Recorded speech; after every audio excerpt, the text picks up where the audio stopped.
All right, guys, here we are, and it's time to get starched.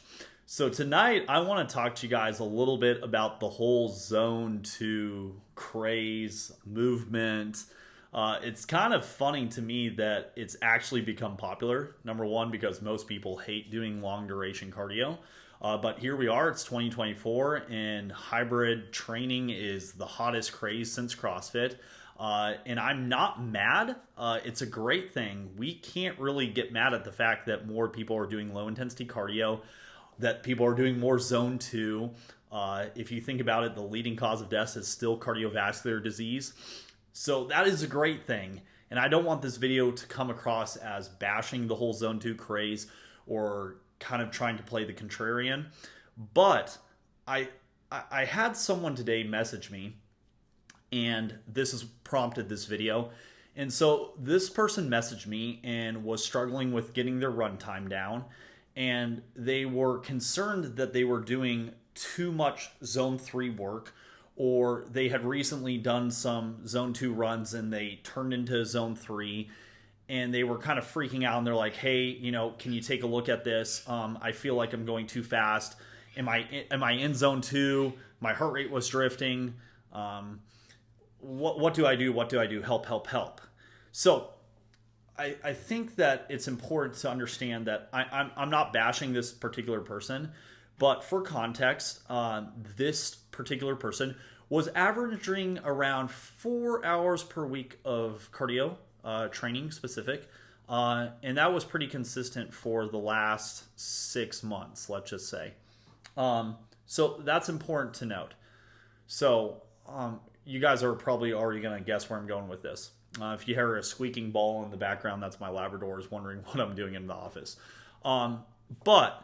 So we know what zone 2 is nowadays. The funny thing is your heart doesn't know what heart rate zones are. Heart rate is simply a proxy for intensity. And zone 2 is not this mythical, magical zone where all your gains come from, and that zone 3 is the devil and this gray man zone where you don't want to ever train. Remember, your heart rate doesn't know what a zone is.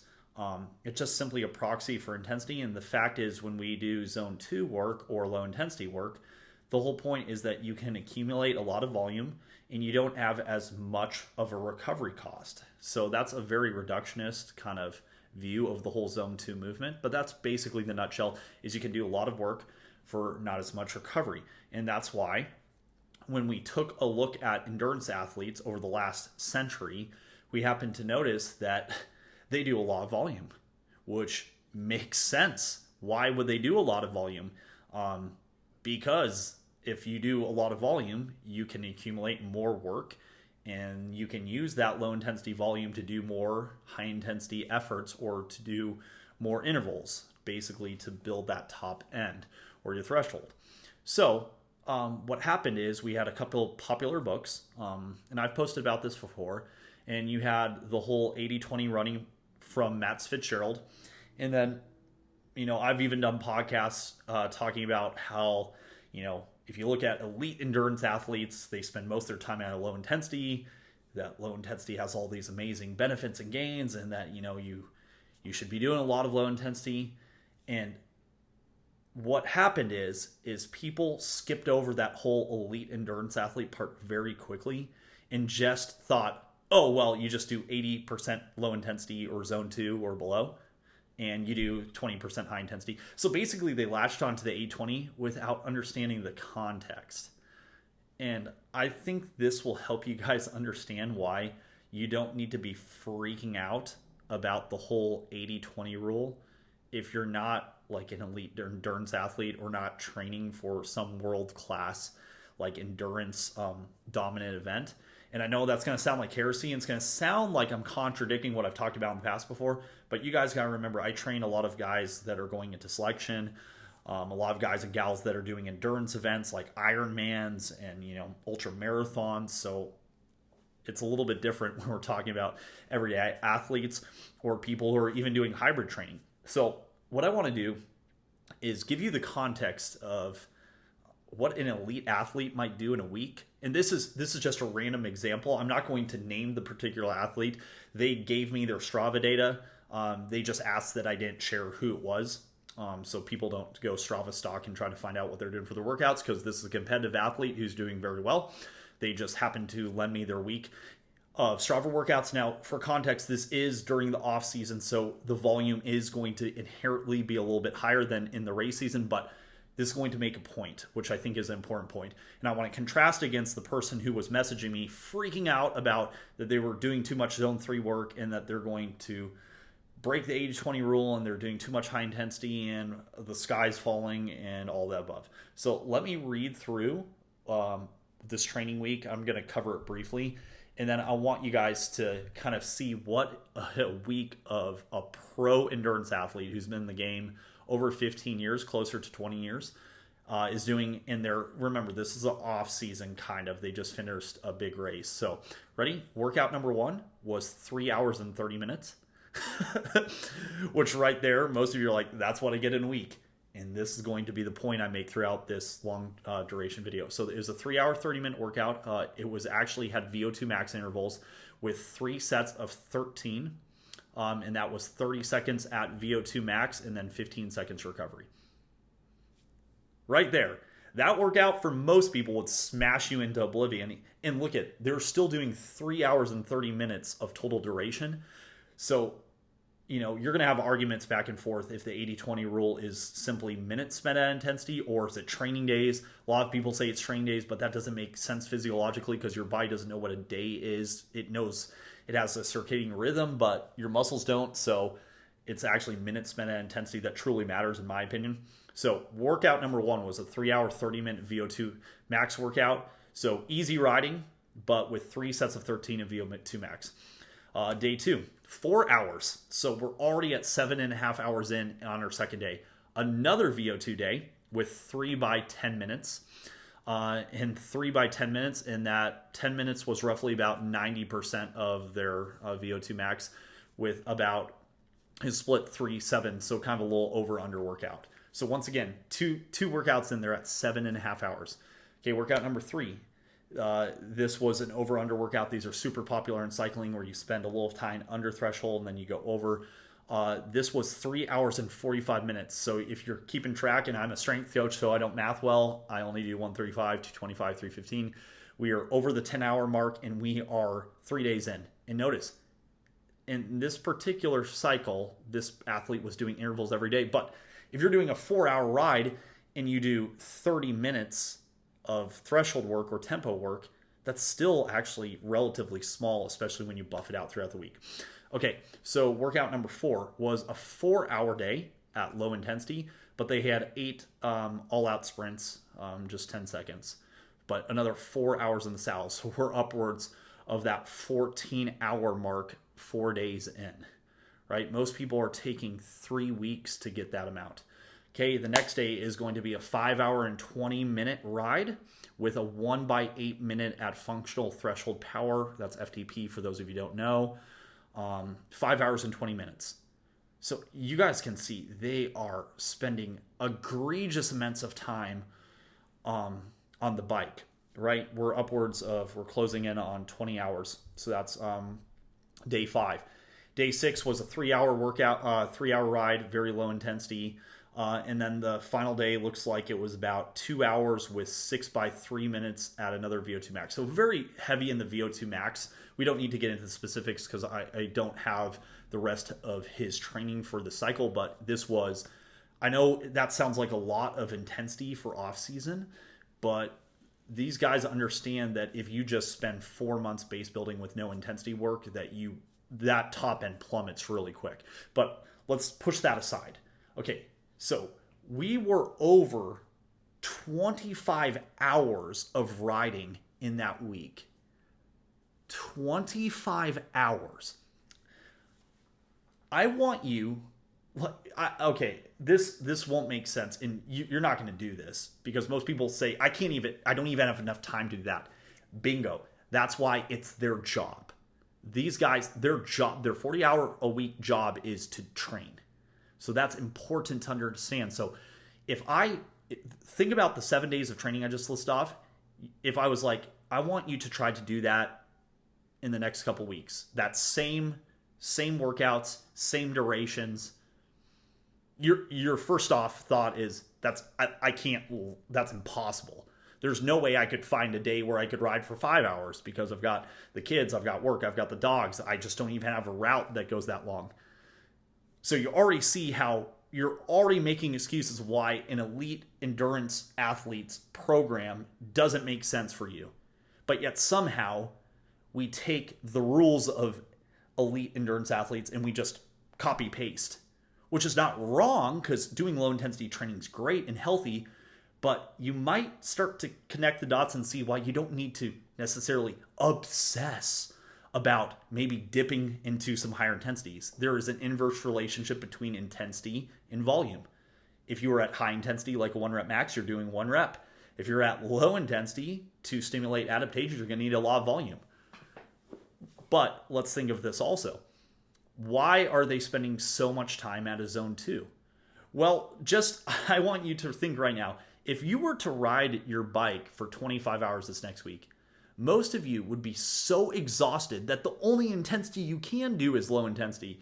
So why are they spending that much time at low intensity? It's not only because they can recover from it, it's because just freaking try it. Even if you didn't do any interval work, I would want you to try to ride 25 hours a week, see how exhausted you are. So there's that whole aspect too. But notice, they are still doing a ton of intervals. If you did 5 by 8 minutes at threshold on a Tuesday, and you did it actually at your threshold, you would be pretty wrecked the next day. So I want you to picture doing 5 by 8 minutes, and then the next day you have another 4-hour ride with sprints. And that's cycling. That doesn't have like the eccentric loading of like running or ultra marathons or trail running or anything like that. So that's kind of another aspect. But I just show cycling for this example because they're generally going to get much higher volumes, cycling triathletes, so to speak. So this athlete was doing 25 hours of cardio and plenty of time at intensity. But if you kind of start to do the math, you don't have to.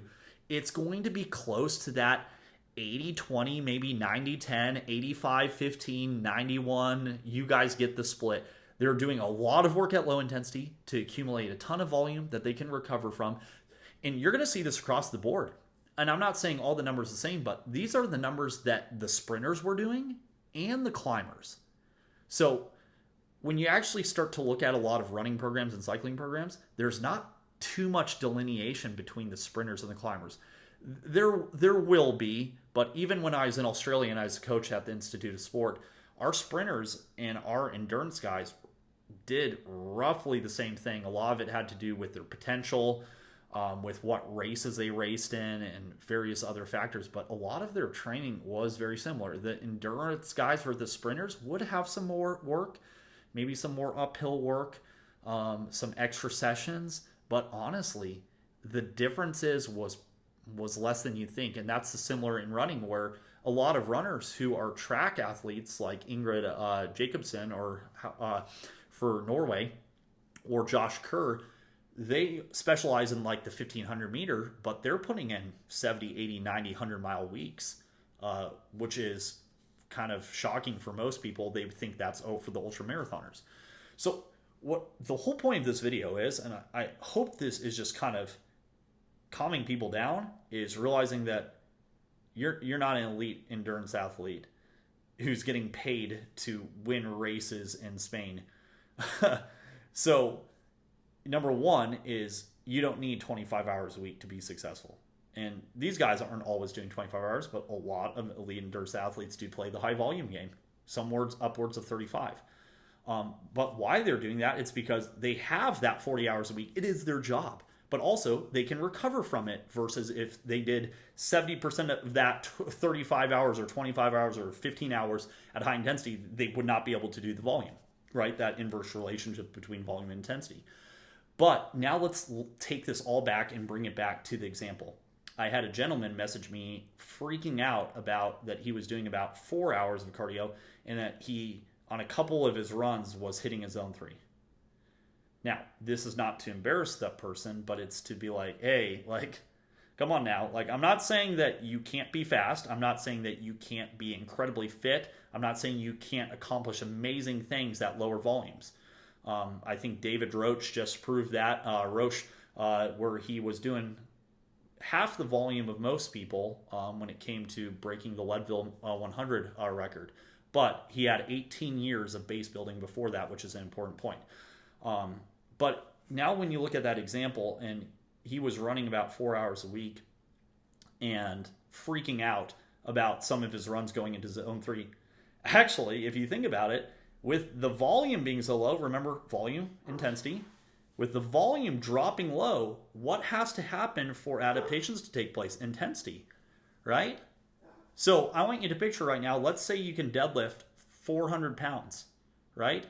And all of a sudden you decide, I'm going to start training my deadlift at 50%, right? Which would be a low intensity. That for most people, that's the bottom end. Well, if you start training that deadlift at 50% and you want to get your max deadlift up, your volume is going to have to increase dramatically.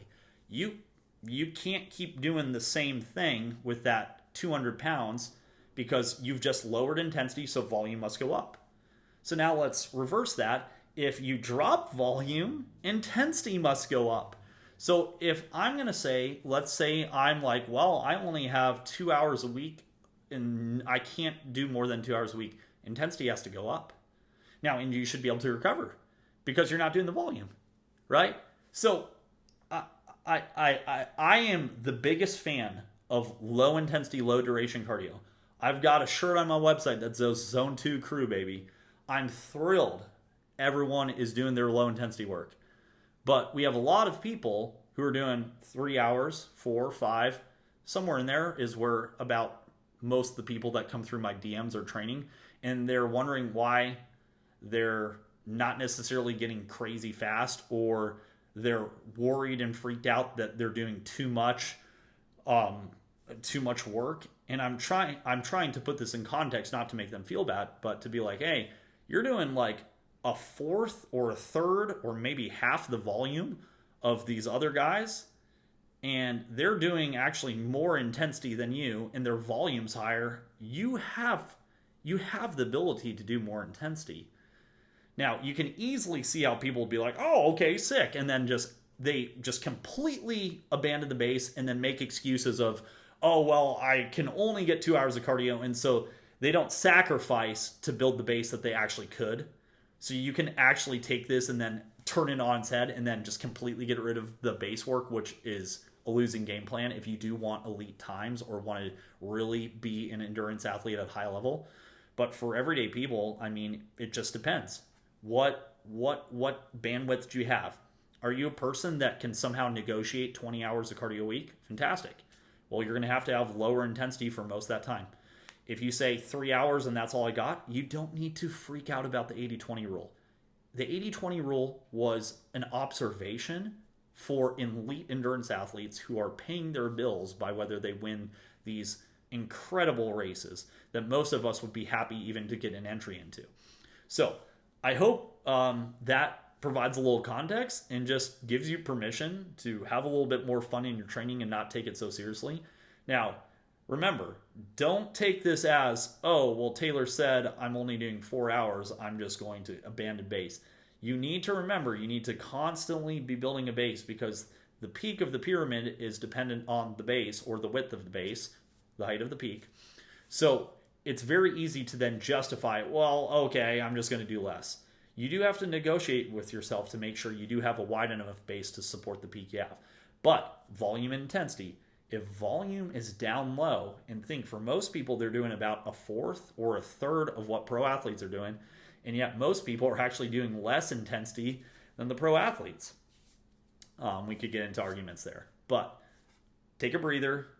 If you are doing over 12 hours of cardio a week, or let's call it 10 to 12 hours of cardio a week, now you can start to be a little bit more kind of a guardian of whether you're obeying that 80-20, 90-10, 85-15 rule. You got to start to be careful. If you're below 5 hours of cardio training per week, don't get crazy, but why are you following an 80-20 rule that doesn't even apply to you? So I hope this was fun.